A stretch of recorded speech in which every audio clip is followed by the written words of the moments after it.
You ever feel really sure you finally found the right 9mm?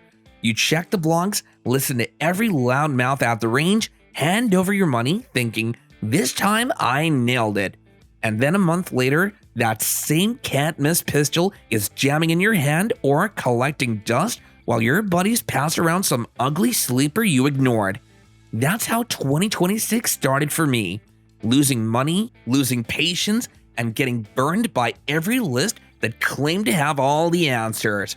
Happy New Year, by the way. If you're watching, you survived the hype too. Forget comfort.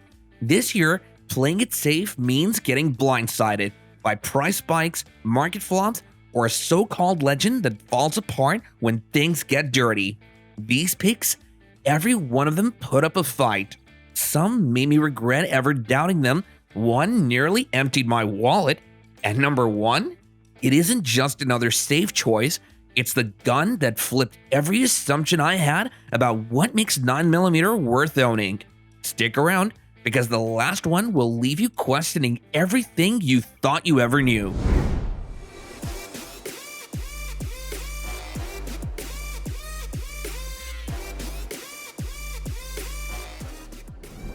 The first gun I laid my hands on this year was the Sig P365X Macro.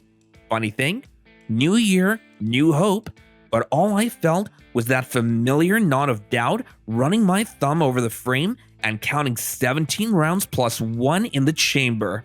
Feels like plenty, maybe too much if you're the type who thinks more means safe. For me, it was a reminder. I'm not coasting into 2026, I'm walking in with both eyes open, expecting the unexpected. The P365 lineup covers every carry style now. Ultra slim, optics ready, and compensated, but the X Macro stands out more. It bridges that weird gap between micro compact and full-on duty gun. Big enough for control, but still small enough to disappear when it matters. Feels like holding a little extra insurance, if you've got the discipline to use it, that is. The truth is, most people shouldn't start the year with a pistol like this. Too easy to get cocky, too tempting to think you've already won. For me, the X Macro isn't a badge, it's a warning. Precision, control, and just enough anxiety to keep my head straight. And right out of the gate, I had to ask, is abundance actually what you really need, or is less sometimes the smarter play? The next gun on this list taught me that lesson the hard way. Remember last year? I told you I'd finally move on, swore I'd upgrade, spend a little more, break out of the rut. First day of this year though, and the Max 9 is still where it's always been. On my hip, in my hand, the one I trust when nothing else feels right. Didn't plan on it. Honestly, it's almost embarrassing. I open the safe, look at all the new pistols lined up, each one promising something better, but somehow my hand goes straight to the Ruger. Not out of habit, it's just history repeating itself. Nobody calls the Max 9 their grail gun. Nobody at the range is lining up to borrow it or talk about their latest upgrades, but there's a reason it keeps finding its way back into my life. It just works. No drama, no showboating. Just a pistol that shrugs off abuse, bad weather, and bad days alike. Maybe that's boring, or maybe it's just proof that I finally learned something. Every January, I swear I'll shake things up. Maybe I'm just stuck, or maybe trust is more than novelty. Either way, unless the next gun knocks me flat, I'm betting the Max 9 wins again. Quiet, stubborn, and impossible to quit. I'll admit it. I tried to dodge the Walther this year. Every time I built out this list, I wanted something newer. Maybe a wild card, maybe just a gun that didn't already have everyone's attention. But 2026 isn't about chasing trends or pretending a solid performer suddenly got old. The PDP full size wouldn't let me ignore it. Every time I stepped away, it clawed its way right back in. This gun doesn't care about attention. It's not the showpiece on the shelf or the hot new headline. It's just relentless. Week after week, session after session, It keeps punching clean holes, stacking rounds, and shrugging off every bit of abuse imaginable. Not a single failure, not even on days when the weather made other pistols beg for mercy. The grip, the controls, the balance, they're all tuned for people who actually shoot, not just collect. I still doubt anything that seems this right. That's just my nature. Always waiting for the flaw, the crack, the one bad day that ruins the legend. Hasn't happened yet though. Maybe it will someday. But if something ever does knock the PDP off this list, it'll have to earn it the hard way. Next up, a gun that couldn't care less about the spotlight but might just bite harder when it counts. I don't think there's another gun on this list that put up with more of my nonsense than the GX4 Carry did. This past year, I changed everything. Ammo, optics, holsters, even my own expectations. One by one, other pistols dropped out. Triggers got sloppy, mounting red dots became a mess, comfort faded, and the guns I thought would stick around just quietly drifted out of use. But the GX4 never asked for upgrades, never needed a rescue.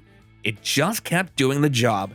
This isn't the pistol that stands out for looks, and honestly, I never picked it thinking it'd outlast the rest. But every time I tried something new, whether it be the latest gadget, different routine, or even switching up carry styles, the GX4 Carry just kept coming back. No hiccups or attitude, no matter what ammo I ran or what setup I forced on it. I tried to push it out of rotation more than once. Each time, something else stumbled, and the GX4 was right there, steady as ever. There's something about a gun that survives every curveball you throw at it. Makes you question whether sticking with what works is smarter than chasing upgrades. But don't get cozy though. The next gun on this list is the kind that punishes you fast if you ever drop your guard. Before you chase the next best thing, you need a baseline. A gun that still means something after another year's gone by. For me, that's the Beretta 92FS. It's not the flashiest, and it sure isn't spotless. Truth is, the one sitting in my safe right now has got a little rust on the slide and more wear than most folks would even tolerate. But every January, when I open the safe and start sorting what stays and what goes, I pick up the 92FS and just ask myself, does anything new actually beat this, or is it just noise? This isn't about nostalgia, forget it. It's not about being an old favorite. Well then what? It's about survival. The 92FS is the line in the sand.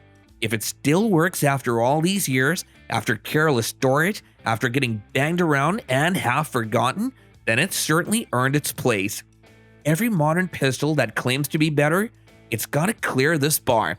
It has to clear this bar, not just on paper, but in real life.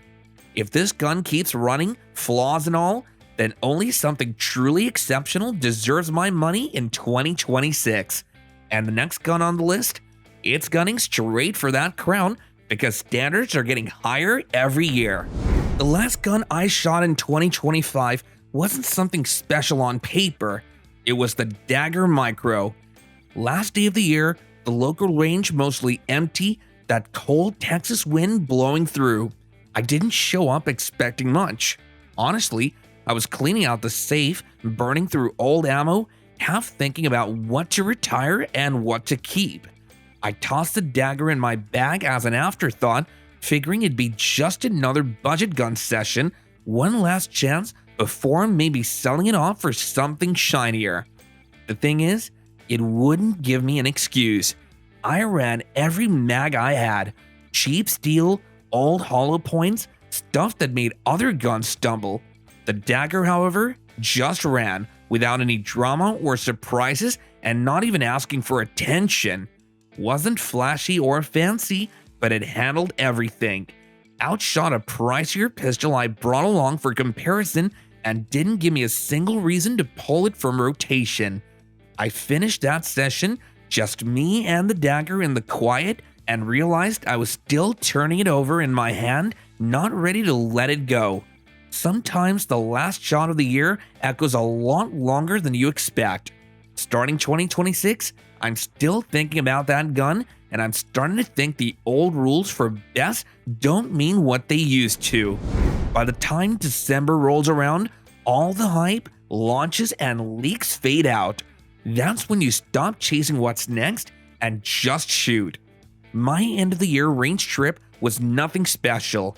Just clearing my head, bringing a few pistols along, the PX4 almost an afterthought at the bottom of the bag. Not trendy or flashy, but when you're worn out, not trying to impress anybody, that's when the PX4 suddenly clicks. It's the only gun I've found that actually feels better when you're already tired. The rotating barrel softens the return, takes the snap out of each shot, makes control easy when your hands are beat and your mind's checked out. No feature screaming for attention, just a gun that works the same whether I'm sharp or spent. That's what I want at the end of the year heading into 2026, a pistol that doesn't need my best day to shine. And about those rumors? No, I don't think Beretta's discontinuing the PX4 Storm, at least not anytime soon. This gun's earned its spot by being there when I'm at my lowest tolerance for gimmicks. The PX4 is for end-of-year days.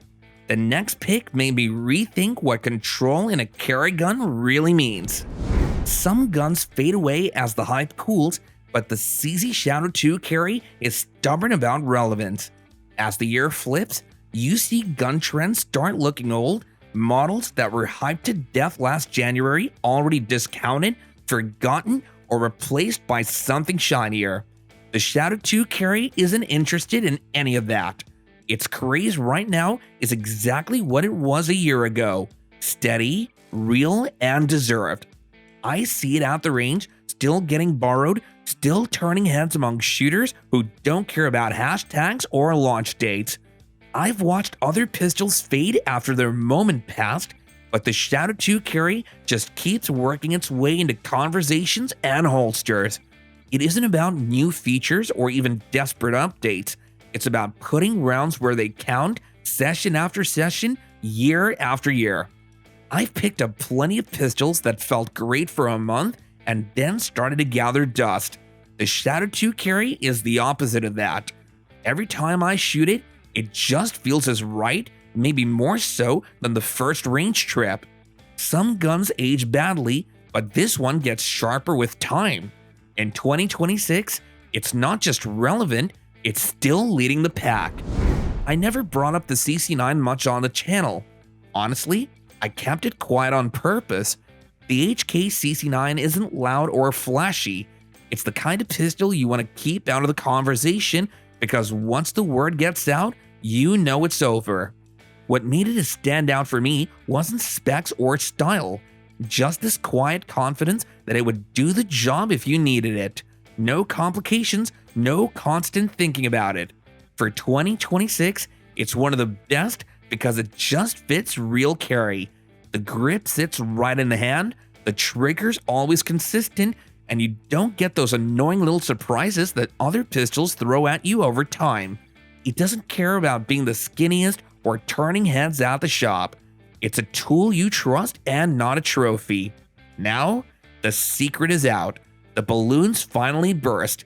Everyone wants one, the price is up, and finding one now is a challenge. The quiet days are over. And just when I thought I had that figured out, the next gun on this list made the decision a hell of a lot messier. If I'm being honest, the Hellcat Pro is the pistol that got me to rethink what I actually want out of a carry gun. It's not here because it survived the hype or stuck around longer than the competition. It's here because day in and day out, it feels like the pistol modern carry was supposed to become. I've owned this thing since 2024 and never once did it slow me down, jam, or give me a single reason to doubt it. Most pistols make you work around their quirks. The Hellcat Pro feels like it was built to work around you. The increased capacity isn't a gimmick, it's the difference between enough and what if. You get extra rounds without lugging a brick. It disappears on your belt until you need it, and then it's right there, balanced, steady, and ready to go.